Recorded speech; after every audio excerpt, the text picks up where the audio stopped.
Okay, first up on the agenda is Joe Barnes. He's a fellow here at the James A. Baker Institute for Public Policy, and he will be discussing NOCs in U.S. foreign policy.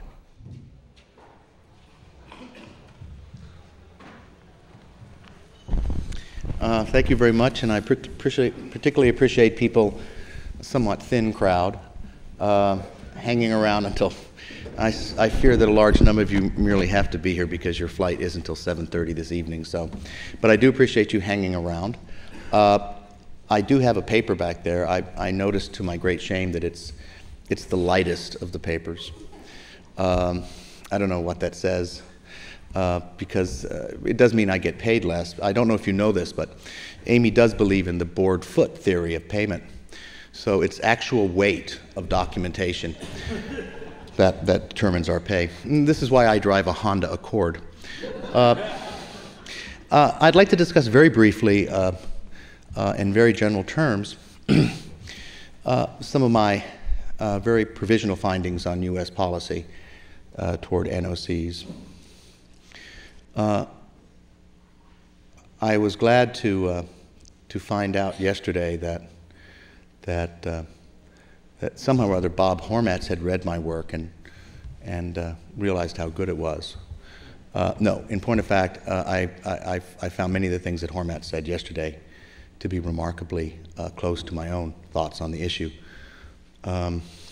He had them a lot longer than I have. And I'll also discuss a little bit more than Americans and NOCs.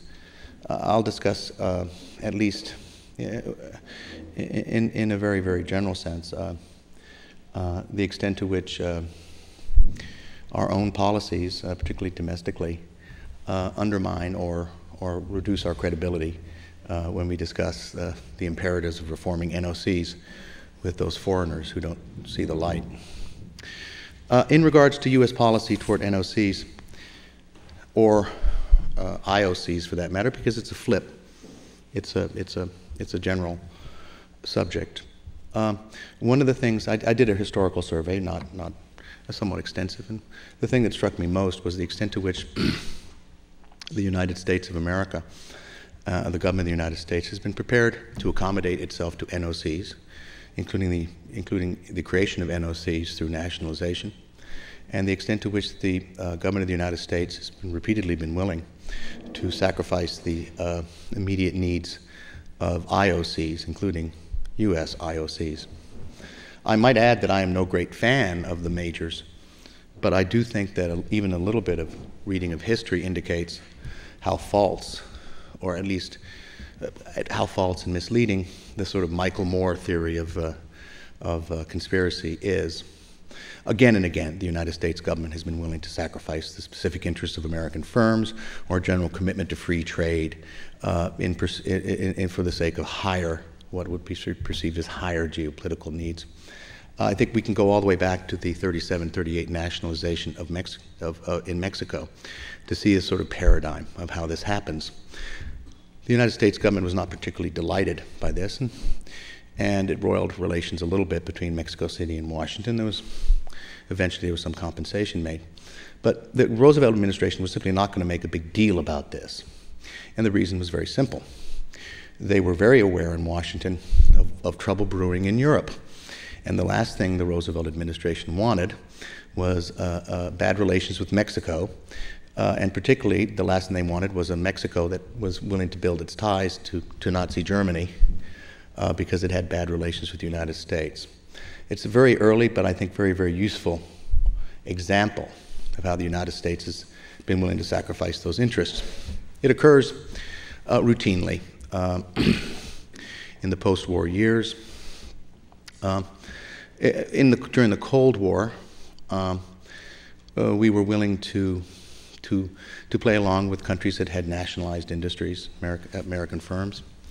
The key thing was the anti-communist credential of the government in question. In the early 60s, we loved the Betancourt regime in Venezuela, a regime that in its early iteration and later always took a fairly firm line with U.S. firms. And we liked them for a very specific reason, which is that in the early 60s, after Castro's rise in Cuba, the United States was looking for nice democratic but anti-communist states in Latin America, and Venezuela fit the bill. Another clear area is U.S. support for Israel. One can argue about the reasons for the historical U.S. support for Israel, and it's not a subject we need to go into here. But it's fairly clear that it has not been driven by the interests of American oil companies or Americans' direct economic interest in the Middle East. When American oil companies have attempted to alter American foreign policy toward Israel, they have signally failed. Most notably in 1973, when the American oil companies were panic-struck during the build-up to the embargo, and did all they could to encourage the Nixon administration not to resupply Israel in the very public and dramatic way. They failed. Give you more examples of what I would call the primacy of geopolitics. All the sanctions were opposed by IOCs. Libyan, Iranian, Iraqi were all opposed by American IOCs. And on the domestic front, if American oil companies are all powerful, I wonder why ANWR hasn't been opened up and the east and west coast of the United States remain largely closed. I'm just pointing out that I'm not saying that IOCs, American-based IOCs, do not have political influence in the United States. I'm not saying that they haven't cooperated closely with the United States. And there are clear instances where their commercial interest and the geopolitical interests of the United States coincide, where there has been areas of cooperation. Not American firms so much as IOCs in general. The Baku-Ceyhan pipeline project, the United States government supported and IOCs were deeply involved in. My main point is, let's be very, very careful in avoiding what I would call a vulgar reductionism in U.S. foreign policy. It's not driven by one thing and one thing only. Clearly we have economic interests, but we have a whole host of other interests, and that's true today. I doubt that American oil companies are delighted by the prospect of an attack on Iran, for instance. I don't think that American oil companies will have any impact whatsoever on whether or not we strike Iran. Now, if the U.S. attitudes are mixed, let's turn to another area that I think is of interest, which is, let's put aside the economic issue for a minute. We heard, Dr. Hartley and others talk about the inefficiencies of NOCs in comparison to IOCs, and this is a real problem in terms of the supply of future energy.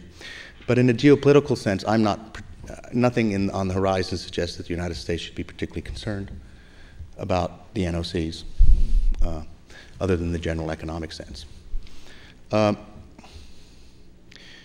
We ought to, when we look at this, we should remember that although the United States does not have an NOC, we have used energy as an instrument of foreign policy for as long as, at least since World War II. In fact, although we complain a lot now about countries using threats of oil cutoffs for foreign policy, when we actually were an oil exporter, we did it against Imperial Japan in 1941. Through sanctions of various sorts, we constrained the ability of countries to produce more oil. So the idea that the United States does not use oil indirectly or directly as a weapon is simply false as a matter of historical fact. Now, as regards to the NOCs and the concerns we should have about them, it always strikes me that when we discuss the pernicious behavior of Chinese NOCs in places like Sudan, or purportedly pernicious behavior, we should remember several things. One of which is this: we have a whole host of incentives and disincentives if we're concerned about China's support for Sudan. We have a whole host of incentives and disincentives in our relationship with China to make them cease and desist. We clearly don't consider it that important, or we would have used these incentives and disincentives, frankly. This has several ramifications. In fact, in general, the concern over NOCs, once again, I repeat, from a geostrategic or geopolitical point of view, is much exaggerated. the idea that NOCs prop up authoritarian regimes, well, excuse me, but history is littered with IOCs, American-based IOCs, working in countries with hideous dictatorial regimes. You don't need an NOC to collect rents, and you don't need an NOC to have an autocracy and a dictatorship. For all of the talk about the linkage between large amounts of oil and presumably NOCs and autocracy, and it is true that most of the major oil exporters in the world are autocracies, we should recall that the two most dictatorial regimes in the world, the Stalinist regimes of North Korea and Cuba, are oil importers, and that the world's largest autocratic regime is China, which is an importer. We should also recall that the one country in Latin America that stayed democratic throughout the 60s and 70s was, in point of fact, the only major oil exporter in South America. Well, other than Mexico, which is Venezuela. So I think we should be very careful about these very simplistic, one-to-one relationships. We talk about NOCs. The truth of the matter is that dealing with NOCs of countries like China, we need to get the geopolitics with China right, and everything will be okay. If our relationship with China goes south, our least of our concerns will be the NOCs, the Chinese NOCs' investments in Sudan. Once again, that's why I, for one, did not get panic struck during the takeover or the bid of a couple years ago for Unicol. It never was clear to me exactly what terrible damage China could do to the United States. If there is damage to be done, it'll occur in the context of a crisis. And once again, if a crisis between the United States and China occurs, there's bigger things to worry about.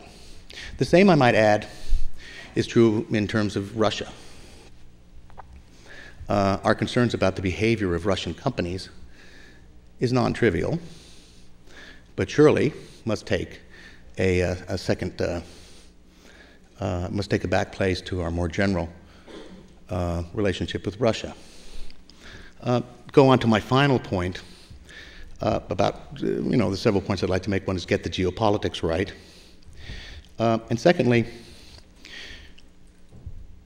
as we go abroad, preaching to the world about the need to increase the efficiency of their NOCs, it might be useful to have a legitimate energy policy of our own. I don't envy the poor Russians who hear us lecturing them all the time about the terrible inefficiencies of their parastatals, while the United States has no energy policy whatsoever. Americans may not know this, but people abroad do. We do not have a significant energy policy in the United States. The 2005 Act was billed at the time as the most significant act of legislation about energy in a quarter century. That's not a comment on the legislation so much as a comment on our political economy, which is incapable of an energy policy. Everyone in this room has an idea about a viable energy policy. My own would be what I'd call a grand compromise with dramatically increased CAFE standards, maybe fleet set-asides for hybrids and fuel cells combined with opening up ANWR and parts of the coasts. But I would like to say that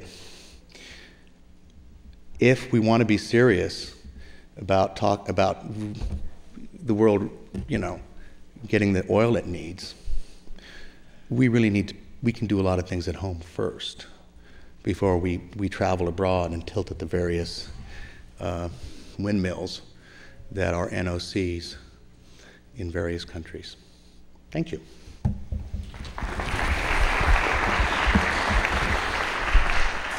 Thank you, Joe.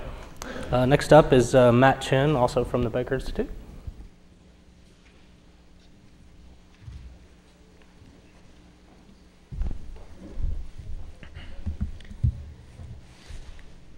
Good afternoon.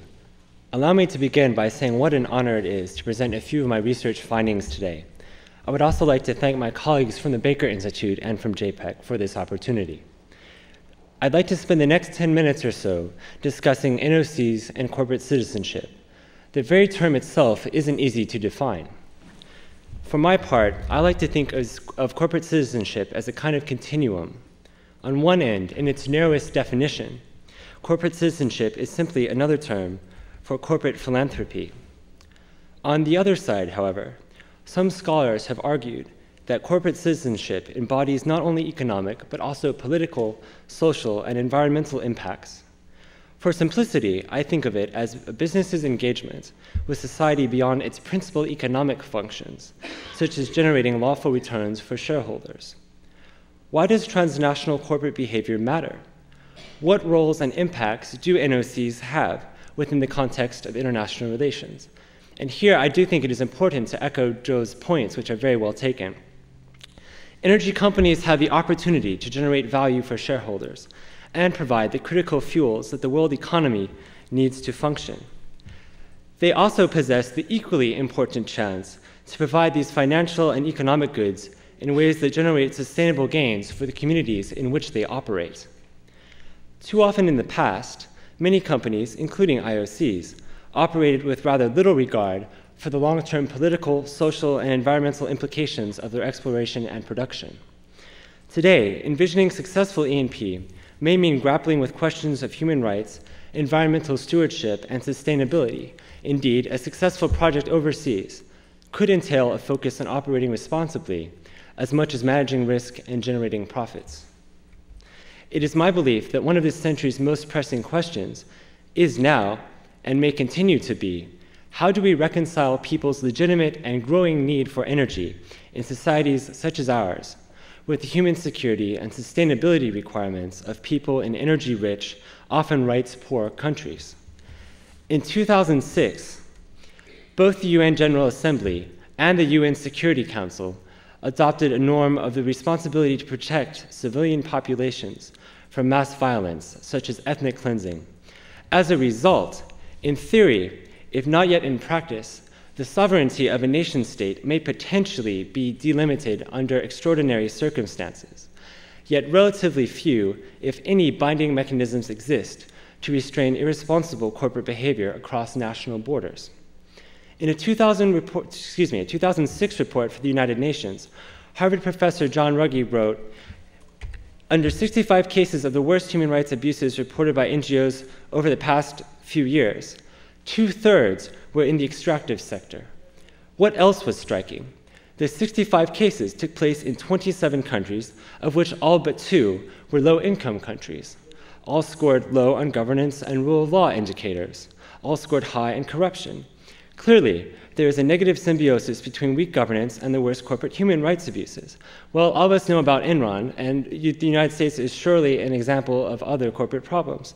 However, over the past few decades, much attention has been paid to IOC's experiences with human rights and sustainability. But only much more recently have NOCs begun to receive the same attention for their own impacts. In the context of international relations, NOC's transnational impacts are increasingly important. Some NOCs with transnational E&P, like their major IOC counterparts, have come to accept international norms in their official policies and practices.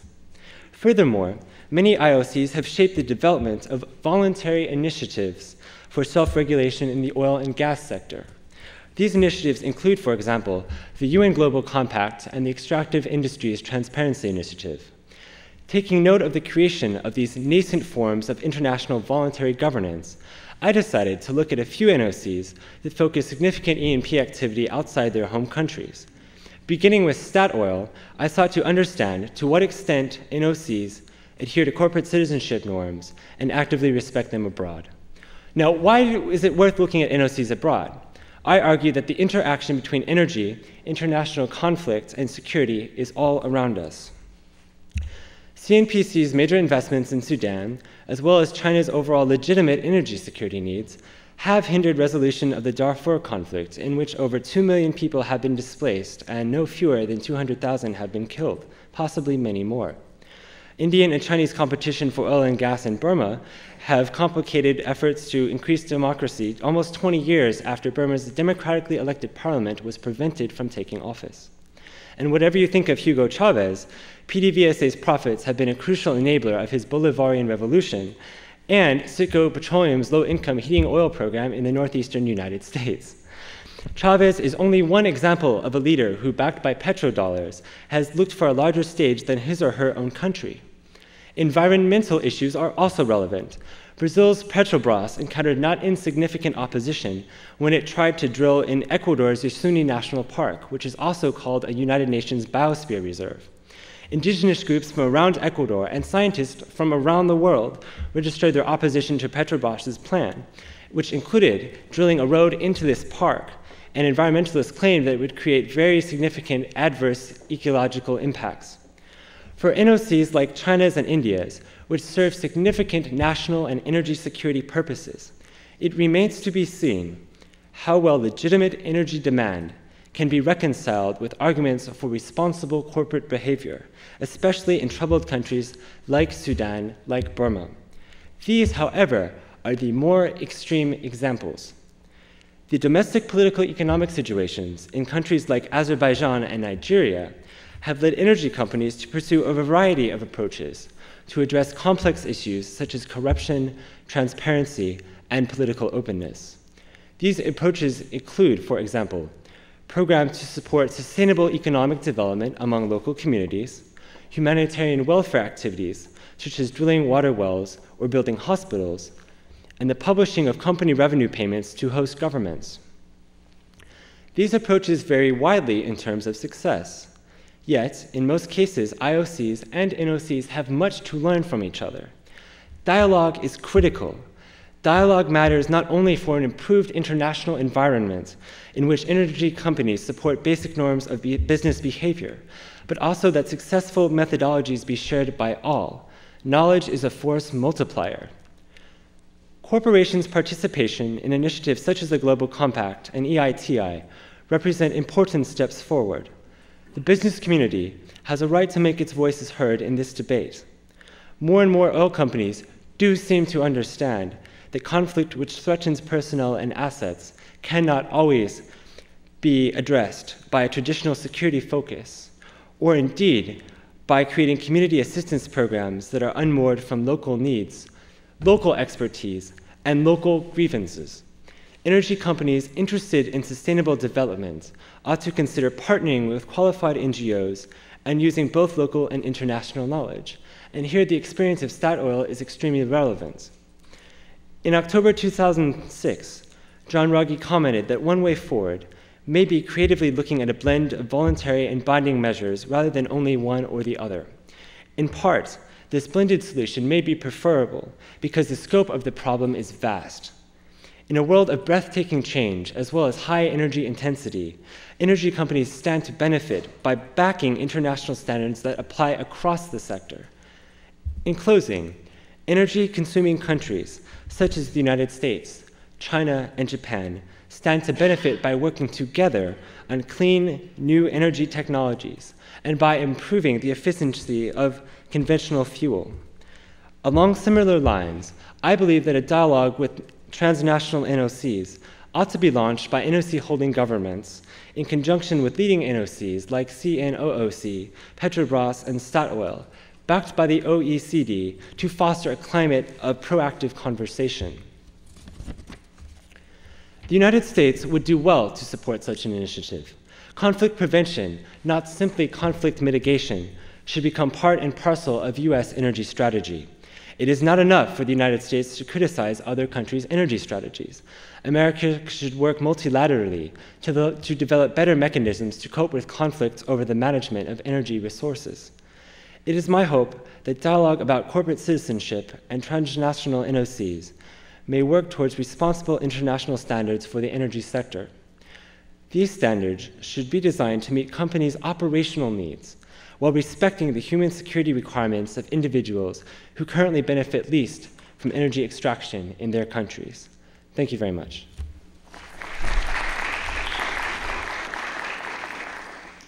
Thank you, Matt. Next up is Ron Saligo, in the Economics Department here at Rice University.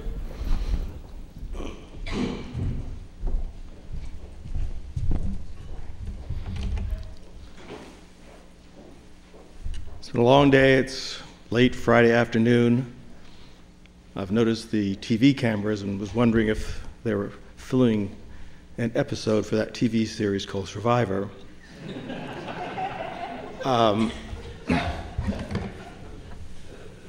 One of the disadvantages of being last is that the audience is exhausted, and so have most of the ideas.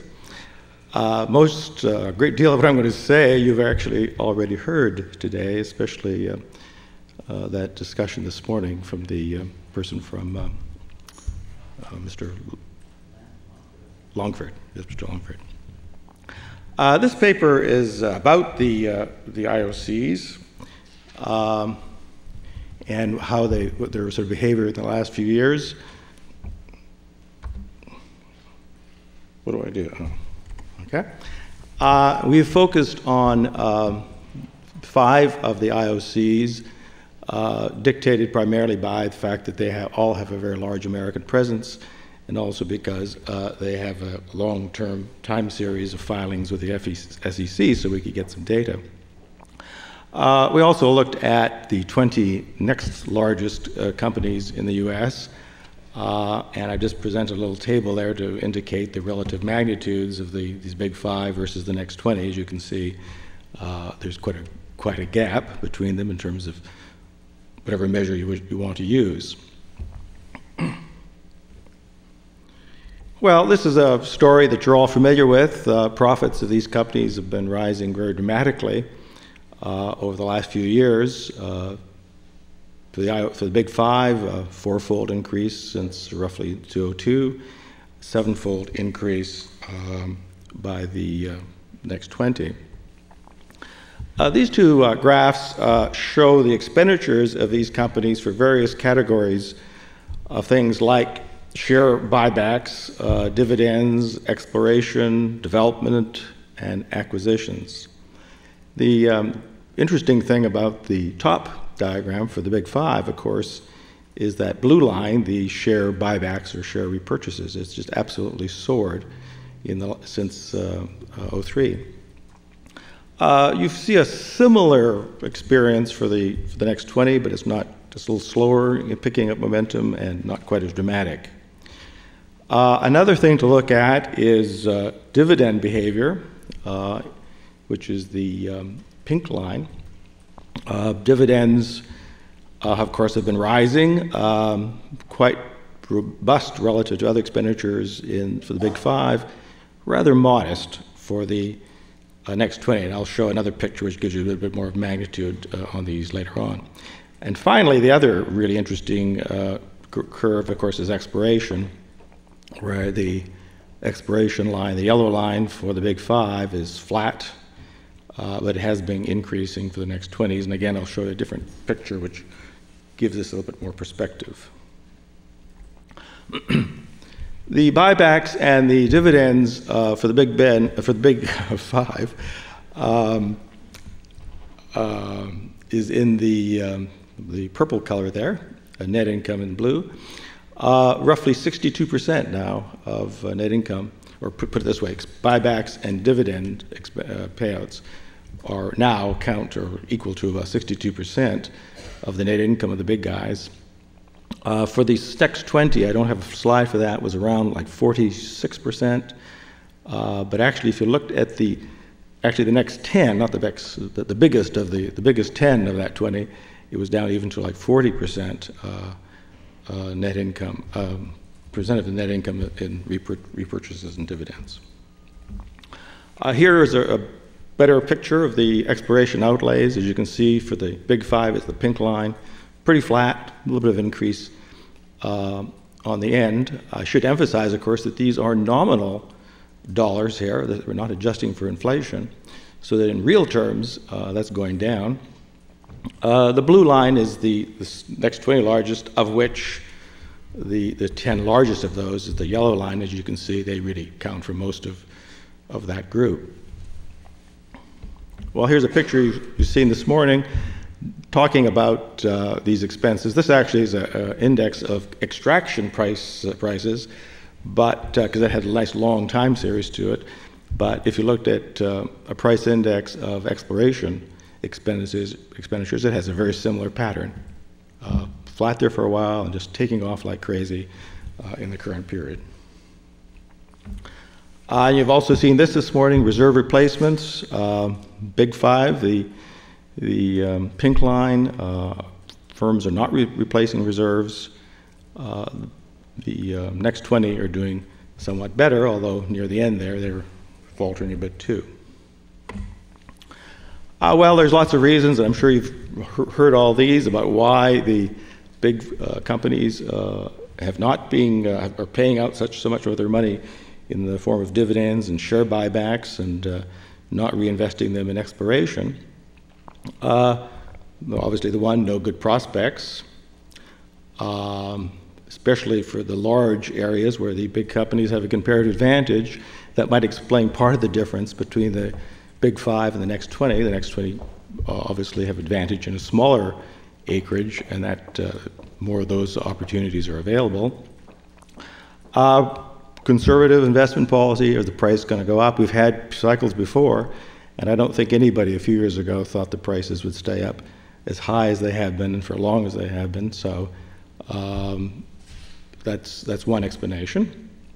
And you didn't want to, after all, the developing of exploring, then developing fields is a very long-term process, and one had to be sure that prices were going to stay up for a long enough period for companies to recoup their expenses. And of course, the third one is the diagram you saw for the increase in costs of exploration and drilling and so forth, reflecting the fact that in the preceding period, prices were so low, everybody was contracting their exploration and development activity, people laid off their professional staffs, all those petroleum engineers and geologists got jobs elsewhere, and the industry that provides a lot of the services and equipment also contracted, and it's going to take a while for those guys to get back up to speed. You also mentioned the pressures from financial markets. Firms are under a lot of pressure to keep the share prices up for the reasons that if they don't keep their profits up, the share prices will fall. It could open the company up to takeovers, bids by others. CEOs and management also have an advantage and an incentive in that, of course, a lot of their compensation is in the form of stock options, and so they would like to see the value of the stock go up in any case. And finally, there's this issue of whether or not these mergers of these very large companies has allowed them essentially to be a little bit more casual about being aggressive in pursuing exploration activities.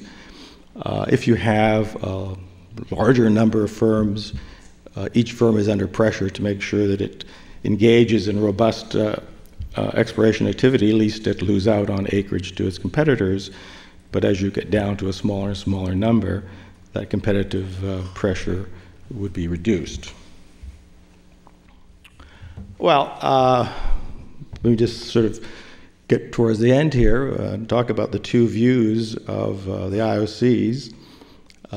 We had the first view presented this morning, that namely the era of the IOC may be coming to an end for the various reasons that I've just mentioned, the lack of acreage and the competitiveness of the NOCs. And so IOCs may be limited in the future to joint products with NOCs, maybe providing the expertises they have in some technology, particularly deep water, and should add a non-conventional oil as well. And the smaller firms, of course, I think are more inclined to survive in the sense that they do have that advantage of being able to deal with smaller fields in an economic manner. In this view, the mergers we've observed are typical of a mature industry. The fact is, in mature industries, you get just overcapacity. People want to reduce the number of firms, reduce costs, and boost profits by cutting costs rather than through growth. And of course, this pessimistic scenario might also suggest that the IOCs will not be successful in diversifying into new energy substitutes, business history does suggest that in many cases, firms in maturing industries do not seem to have the adaptation skills to survive. The other view is more benign, namely that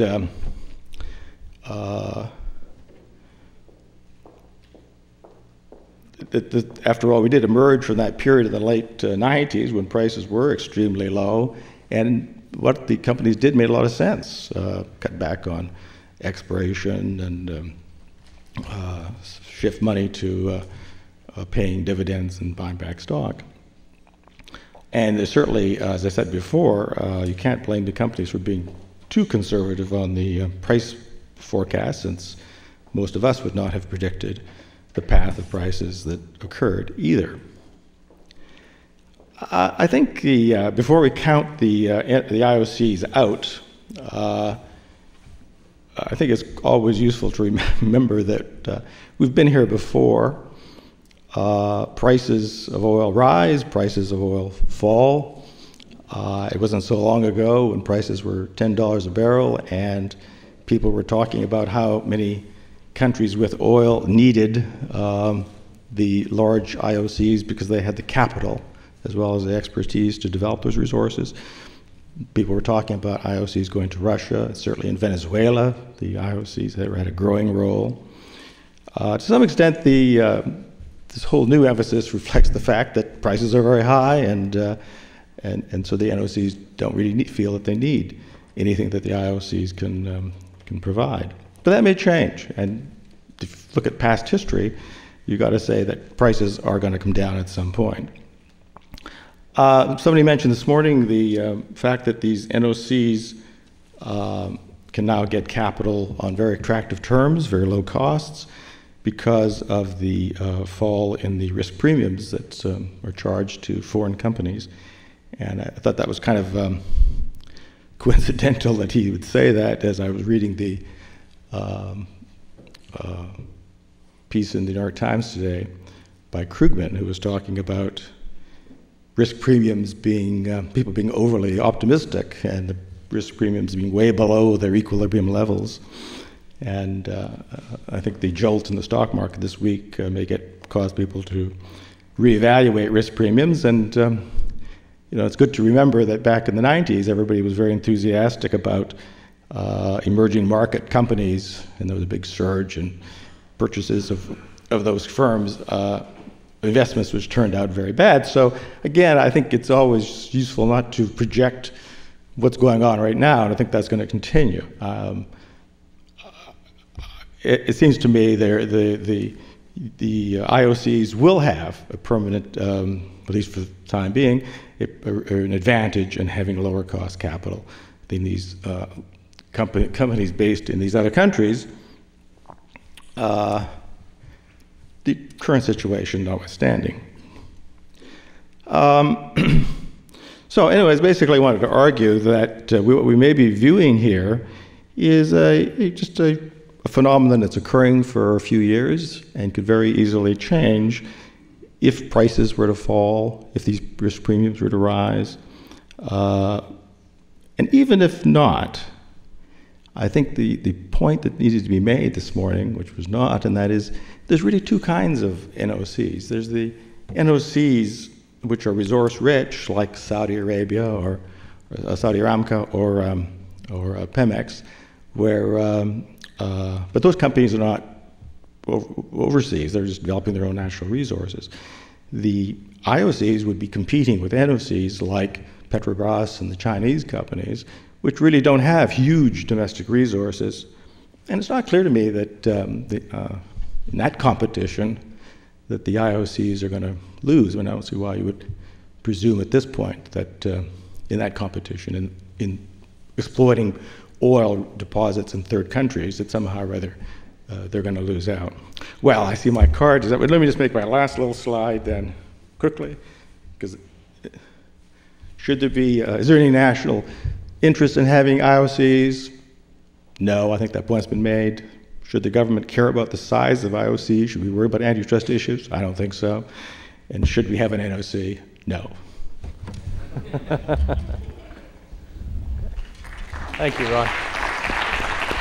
Okay, invite Joe and Matt back up just to field a few questions if the audience has any questions. Yeah. Joe, Matt, come up the front. Any questions for the speakers? Yes.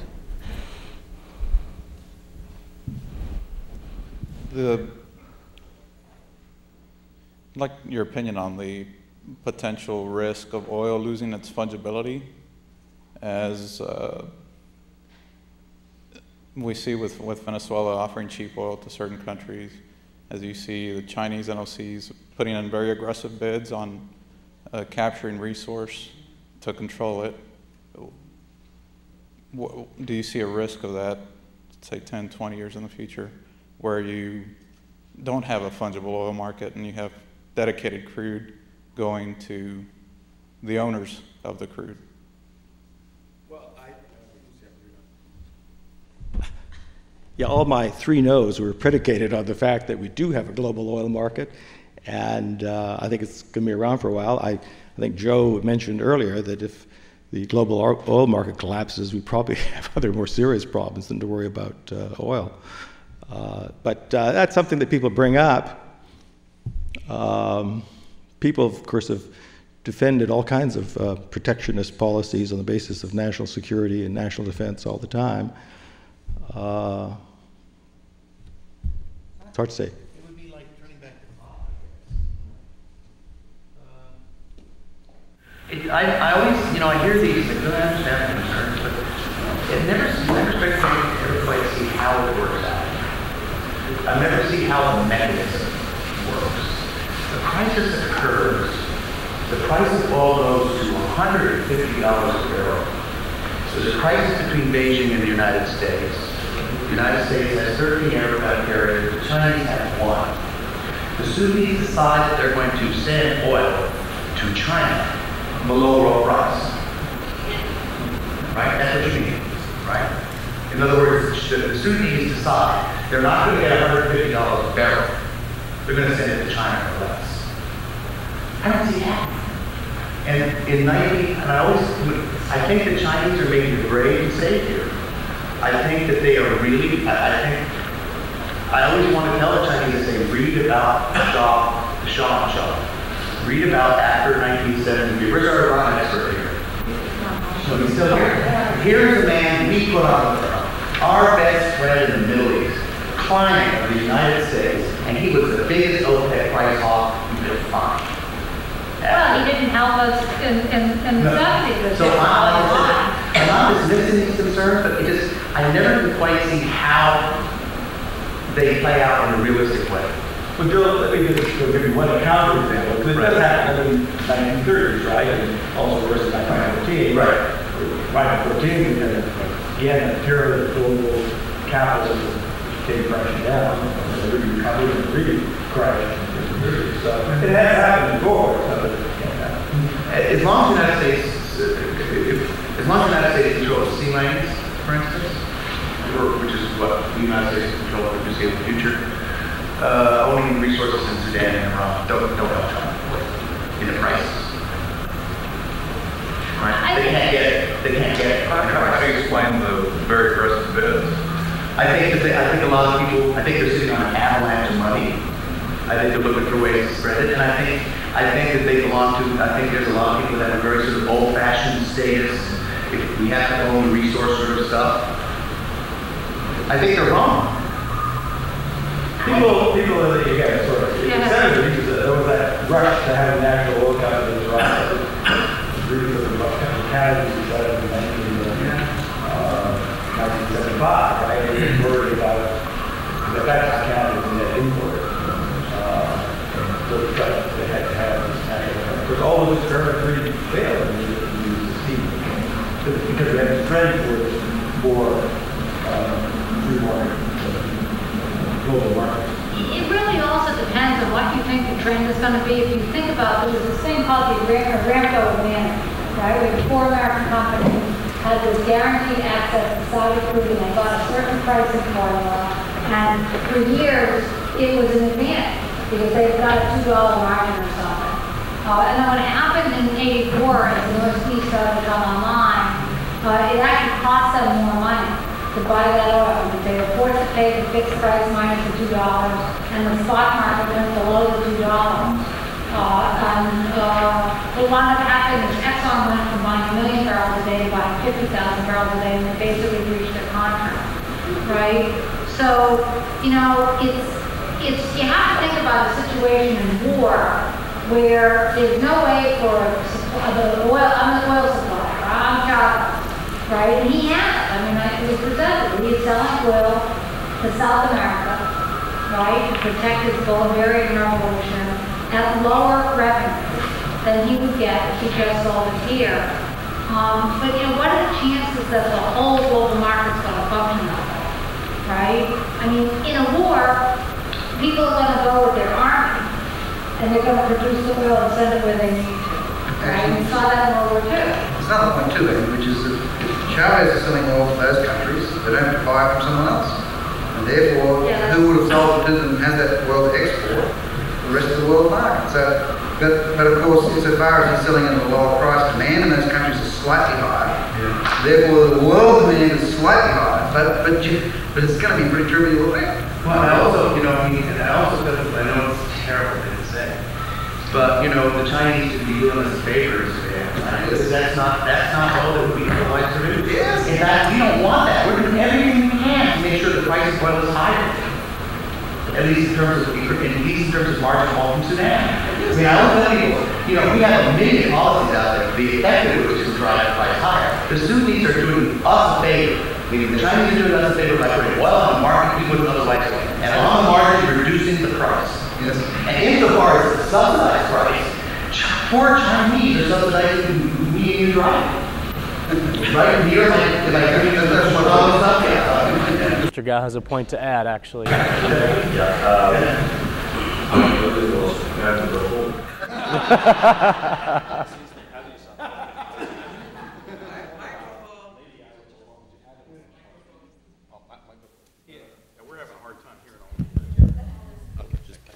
Yeah, originally I was preparing to go home, but then since the panelists are talking about China in that much greater detail, I thought probably it would be amiss upon me if I do not add one point. Now, just use one example. We've become the largest shareholder of one of the deepwater oil field offshore in Nigeria. We own 45%. We spend about 2.3 billion. And add-on investment included, it will be about 5 billion on our side. And it's still being constructed. You know, uptaking is expected sometime 2008 to 2010. We will have our equity share of oil, but you know, for the record, I can assure you, there is no plan at all for us as a company to ship the oil from that oil field all the way across the Cape of Good Hope, across the Indian Ocean, across the Strait of Malacca, across the South China Sea into any port in China. That doesn't make any commercial sense. I think the oil we will get from that Nigerian oil field will most likely be marketed either to Europe or to North America, most likely to the United States. Therefore, the simple point I want to make, or I want to emphasize, is that there are other reasons why we want to go overseas to become an equity shareholder in an oil field. It's not to lock up of the resources. It's not to, commit, self-defeating proposition to move all the oil across greater distances into China. It's still to sell the oil into the international oil market, and China will be a very strong partner in supporting, in building up, and is further growing this international oil market. Please have no doubt about it. Thank you very much. Good. I think we had another question over here, actually. I just wanted to ask the Brain Trust from Rice here.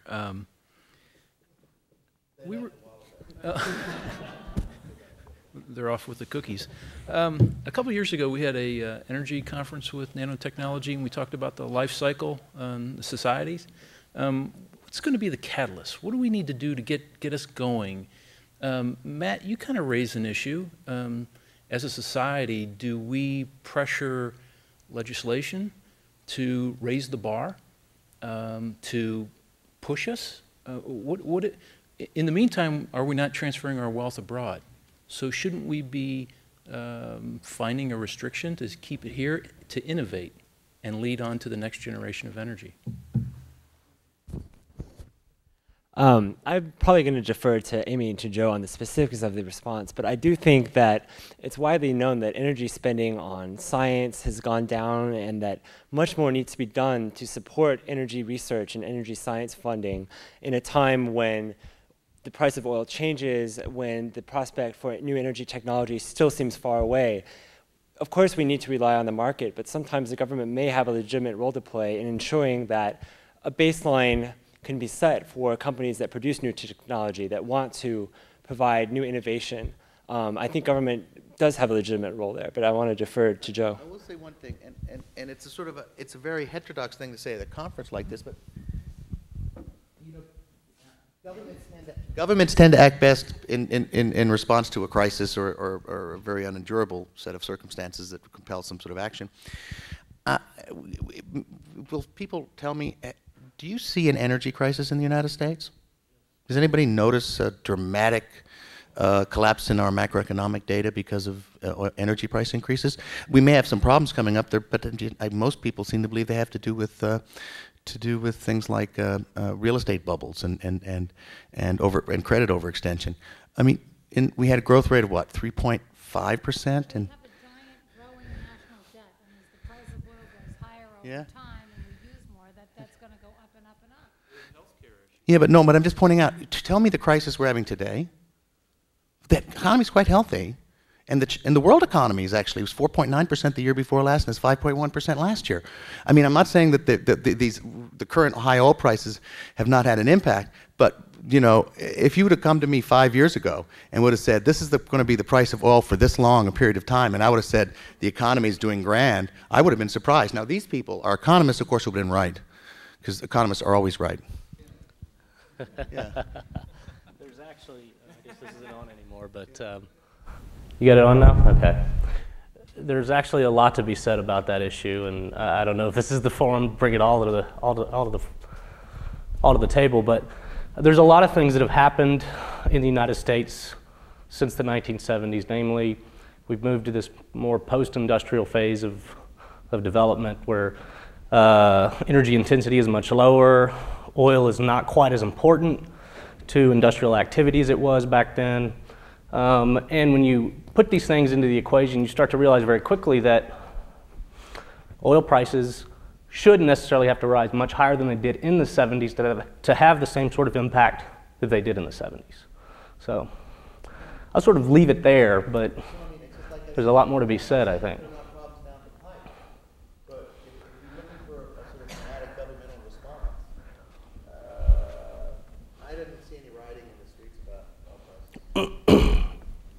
You know, I still believe in, actually, and if you looked at, if you go back to the METI presentation that Mr. Kudo made earlier yesterday, you know, Japan has this target to have their average car go from 32 miles to the gallon to, I forget, 36 or 37 miles to the gallon. Mm-hmm. You know, there is this thing, it's like I gave a lecture once and people objected to I have this belief that we're going to move to electricity as a carrier for energy. And so I was presenting it to a group and everybody objected. And so it was a room, you know, kind of like this with a mixed group of people. And I asked all the people in the room who had a landline at home for their telephone to raise their hand. And everybody 50 years old or older raised their hand. And everybody in the room who was 35 and younger did not raise their hand. And so there is, I think, this question. We're all forced to make the same projections that we're going to need 120 million barrels a day, and Saudi Arabia is going to have to produce 20 million barrels a day, or 18 million barrels a day, or 15 million barrels a day. And I could extend my presentation. I only went to 2009, but I could show you how by 2015 they're not going to get there, right? Not with the spending they're doing. But then you have to ask yourself, if a superior technology were to come in the transportation sector, and somebody's already making a car, Honda, where you can plug it in, right? And we generate no electricity barely in this country with oil. I mean, sometimes because of just some aberration between the fuel oil price and the gas price. Once in a while, New England uses some oil. But the bottom line is, say there was a crisis and everybody in this country had a hybrid fuel/electric car. You think about how small a crisis it would be compared to if it happened right this 10 seconds, if we could all plug our car into our house, given the fact that we generate electricity in this country with 12 different fuels. And that we could enhance that over time, through government incentives or some kind of tax-based pricing, right, that promoted certain fuels and over others. So, I mean, there are a lot of things that could be done without even really too much of a draconian intervention. People have this thing they say, well, all the money was wasted in the 70s, we shouldn't have a science program because look at how much money was wasted on oil shale. So, I've got people here from Shell. I mean, that money was not wasted. Shell today can go out for, I don't know what, $16 a barrel or $15 a barrel and produce shale. And why? Because, actually people did work on it in the 70s and 80s, and then Shell didn't stop working on it, right? So same with Conoco. So the point is that we did actually get somewhere in the 70s, and so it's not 1973 where it would happen again. We'd have some kind of major disruption, and there's nothing, we don't know what we'd do, because these technologies are already out there, right? And with just a little push from government, you could deploy it into the market. Yeah, I'll just add to that. A lot of times when we think about energy security, we think about how do we enhance our supply position. Well, if you increase efficiency, that is in effect doing the same thing. So if you think about approaching the security problem from a portfolio of different ideas that includes supply and demand, you can probably accomplish that goal much more efficiently. Not to use the word more than once, but. Mm-hmm.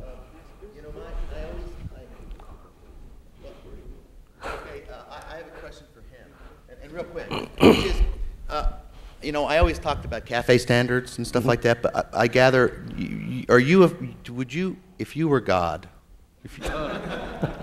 and you're not because Amy is, would you? And she would ask her the would question, you, and you talk very interestingly about cafe standards. She's too oracular. Anyway, cafe standards versus some sort of fuel tax.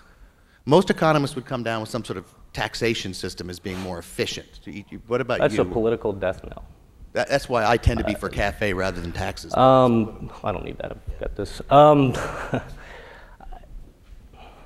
It's not clear to me necessarily that cafe standards, if you removed all of the other political wrangling that goes on by special interests in this country, would be necessary. Because I think a signal has been seen in the marketplace in general. I mean, 5 years ago, did you see advertisements that most of our fleet gets better than 30 miles to the gallon? You never saw that, right? The only reason you see it now is because consumers demand that. And that's, partly why we're seeing interest in ethanol and things like that. But companies, unfortunately, they're all in Japan. I don't mean that unfortunately they're in Japan, but they're not in the U.S., right? The U.S. automotive manufacturers are not really the companies that are pushing the hybrid technologies, companies that are pushing, lighter, smaller vehicles. You see that from the Japanese counterparts. What you see from U.S. companies is pushing, 5 years ago, let's try to get the hydrogen fuel cell to work, all right? Now, ethanol, okay? But you still don't see really that full force push for hybrid technologies, which you could think of, even if they're not a long-term solution, they would bridge the gap. They increase efficiency, and you don't have to overhaul the infrastructure in order to get there. So, it's a good question. Yes, I have a question. And to all of you guys that have been talking in the last session.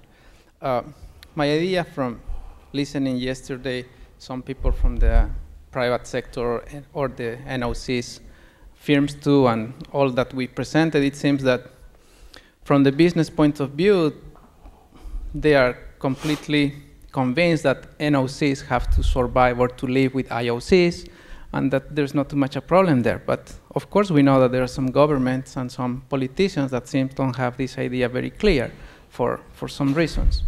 But if we assume that in 10 years from now, governments are going to be more convinced, or at least that NOCs and IOCs have to survive or have to live together, how do you see that moment? In 10 years from now, do you see there are going to be more NOCs, less IOCs? What type of IOCs are going to be the biggest players in 10 years from now, or NOCs? Do you see that there are going to be some mixture of these two, or how do you see that?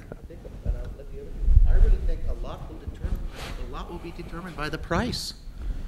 I mean, if we have a long-term decline in prices, I think there'll be a lot of pressure put on the NOCs, don't you? At least for internal reforms. I mean, I think it's a price issue. Anyone else?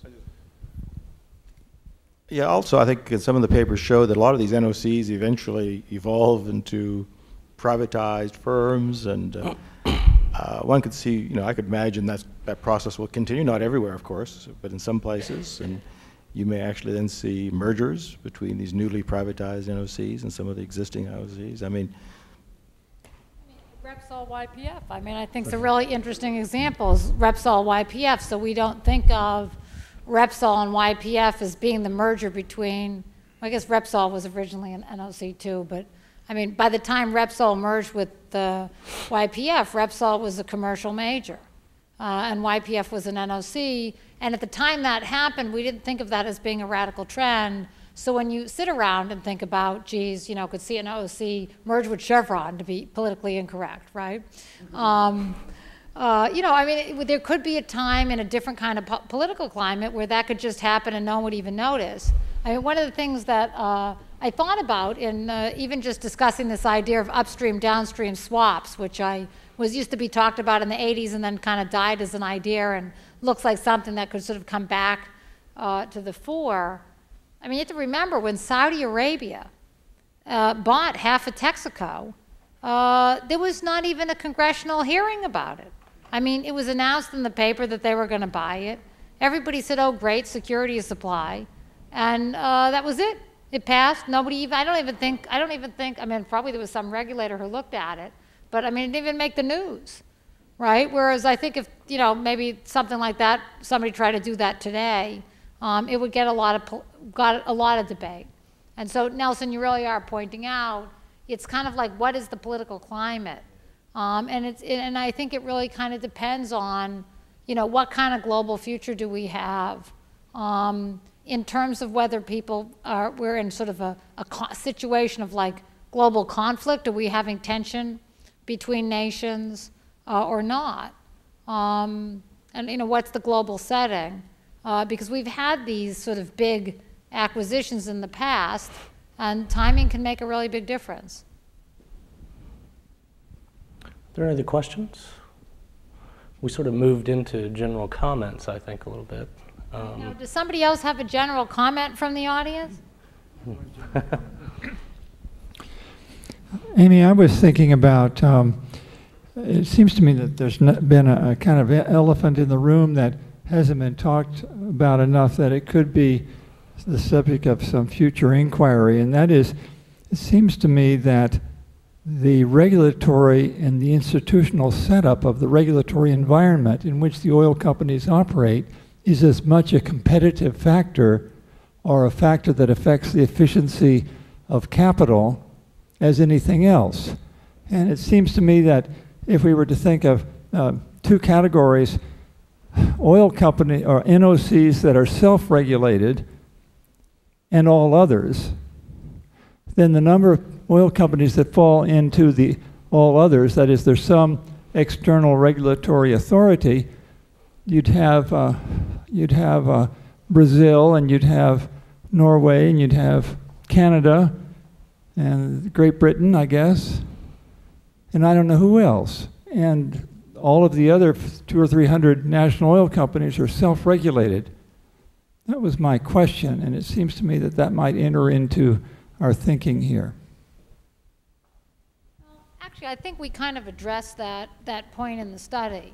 And the truth is, we have multilateral trade agreements, right? And some of them do actually have some kind of treaty or regulatory function in terms of what other sectors, I mean, maybe the banking sector or manufacturing sector can and can't do in terms of international trade.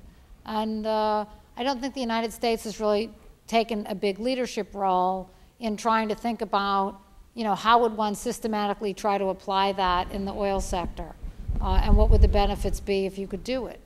So there is this sort of question of, you know, how come, you know, Joe's paper really goes into this, and he didn't really talk about it in his presentation, but if you look at the history of the United States, every time oil fields were nationalized in history, we really didn't respond. We didn't respond in Mexico because we had other priorities. We didn't respond. I'm trying to think of some of these.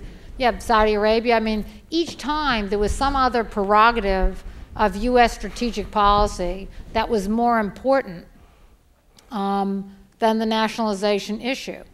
You know, I mean, we haven't responded to Venezuela. You know, I think there was some suggestion made yesterday that if the impact of Venezuelan policies got to the point where it just was so painful, maybe we would respond or say something. But I mean, we've just been mum. In Mexico, we're mum. I mean, they can just basically say, no, we won't do any of this.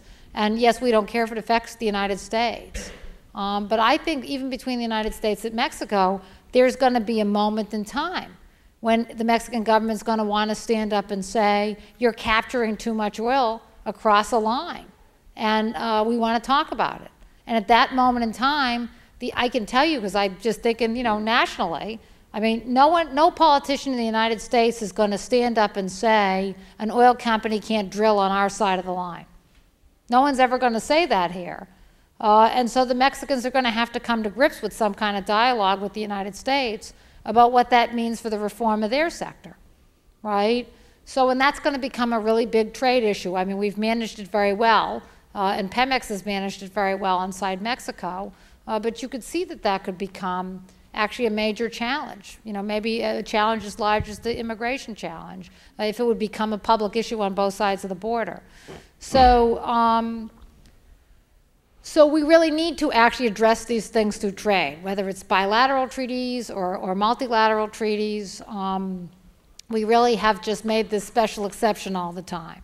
Right, and maybe the Russians have sort of made their point, well, which is, well, okay, tell us we can't buy your power station and we'll just cut you off, right? And we've just said, okay, well, we want to keep the lights on, so that's okay.